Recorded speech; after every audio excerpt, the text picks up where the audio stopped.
Hello hello. আজকের আমার বরমশাই সৌভিকের জন্মদিন। অংশুর কে হয়? মেসো। হ্যাঁ, জন্মদিন। আমাদের এটা আমি মেসের মুখে ভর্তি করে দেবো। আর আমরা কিছু আয়োজন করেছি। এই যে কেক রয়েছে, কেকগুলো খোলা হবে বরমশাইকে সারপ্রাইজ দেওয়ার জন্য, জাস্ট সারপ্রাইজ দেওয়ার জন্য। ওর রিয়াকশানটা আমি দেখবো, তোমরাও দেখো। চলো। কালী পুজোর পরের দিন মানে রবিবার ছিল 25শে মে, আর ওদিন ছিল সৌভিকের জন্মদিন। আর ওর জন্য দুটো কেক আনা হয়েছিল। প্রথমে একটা কেক অর্ডার করেছিলাম, তারপরে সেটা দেখে মনে হলো একটু বোধহয় ছোটো হবে, সেই জন্য আর একটা কেক আনা হয়েছিল। প্রথম যে কেকটা আমি খুলছি এটা বাটারস্কচ ফ্লেভারে, আর এই কেকটা হোমমেড কেক।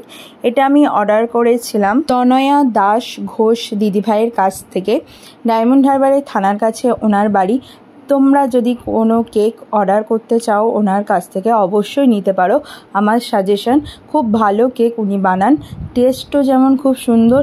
আর মানে কি বলবো, আমি ওনার কাছ থেকে এই নিয়ে দুবার কেক নিলাম, তো প্রতিবারই আমার খুব ভালো লেগেছে।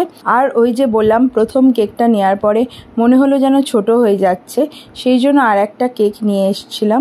সেটা অবশ্য এনেছিলাম মঞ্জিনিস থেকে, ওটার ফ্লেভার ছিল ম্যাঙ্গো ফ্লেভার। আর এদিকে কেক কাটার আগে একটা কাণ্ড ঘটে গেছিলো। কিছুতেই এই মোমবাতিটা আমার জ্বলছিল না, লাল মোমবাতি। সাদাটা কিন্তু চট করে জ্বলে গিয়েছিল, তারপরে অনেক কষ্টে লাল মোমবাতিটাও জ্বললো। বিয়ের পর প্রথম জন্মদিন ওর আমার সাথে, এবং নতুন যে একটা ফ্যামিলি জুড়েছে তার সাথে। আর যেহেতু কালী পূজা বাড়ি বলেছিলাম, তাই প্রচুর লোকজন ছিল, মানে আমাদের আত্মীয় স্বজন আর কি।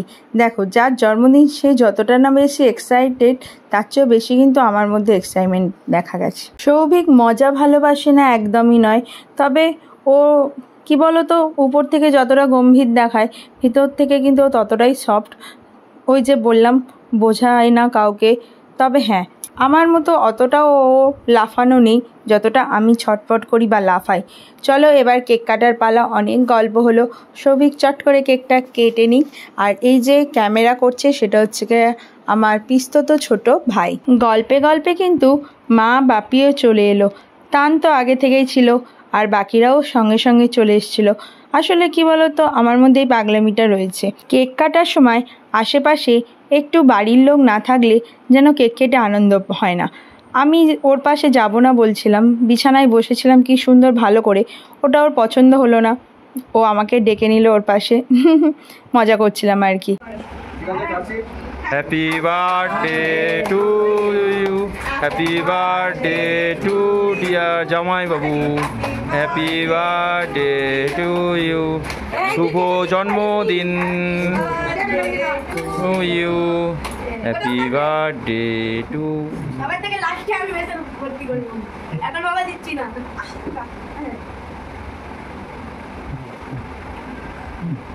এটাও পারবে।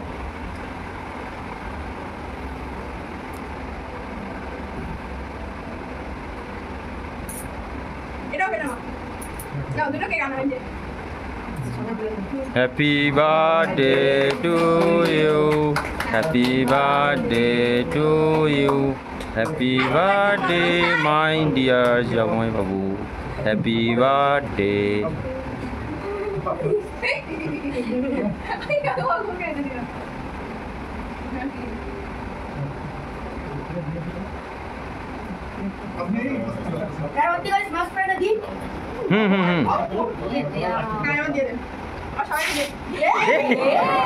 বিয়ের পরে প্রথম জন্মদিন কেমন লাগছে?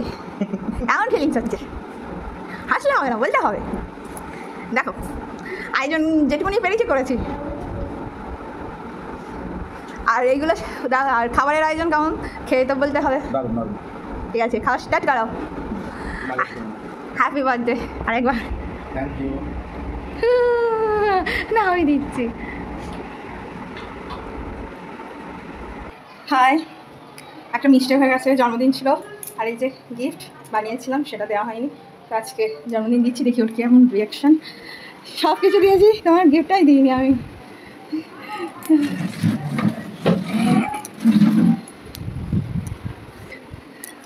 তাই না? এই যে কেমন হয়েছে বলো। দাঁড়া, কেমন হয়েছে বলো? Thank you, excellent. এই যে পোকা পড়েছিল আমি বাধ্য হয়ে এইরকম করে দিয়েছি। কতটা কি হয়েছে, সব রকম শিখে গেছে। কতটা কি হয়েছে ওই দিদি, এই যে পোকা পড়েছিল সেই ইয়ে করেছি। ঠিক করেছে? ওই করেছি, ভালো হয়েছে তুমি তো বলে না হাসছে পুরো আমি। না? ভালো হয়েছে, পছন্দ হয়েছে? দারুণ দারুণ দারুণ। এই দেখুন ও হচ্ছে রেজিনের কাজ করে। তো নিজে হাতে একটা রেজিনের একটা সুন্দর একটা গিফট করে আমাকে দিয়েছে। দেখুন দুর্দান্ত হয়েছে, দারুণ হয়েছে। সারপ্রাইজ ছিল, এটা একটা সারপ্রাইজ ছিল, সত্যি একটা সারপ্রাইজ এটা। তবে এটা হচ্ছে গিয়ে এরকম সারপ্রাইজ না, এটা হচ্ছে গিয়ে এরকম সারপ্রাইজ। যাই হোক, সারপ্রাইজ তো সারপ্রাইজই হয়। আর সত্যি খুব সুন্দর হয়েছে, দারুণ দারুণ হয়েছে। যাক পছন্দ হয়েছে। যদি সেই আপনারা জন্য যদি কেউ জন্মদিনে এরকম ছোটো ছোটো যদি গিফট করতে চান তাহলে এর সাথে কন্ট্যাক্ট করতে পারেন, দারুণ হয়েছে। যাক পছন্দ হয়েছে এইটুকুনি।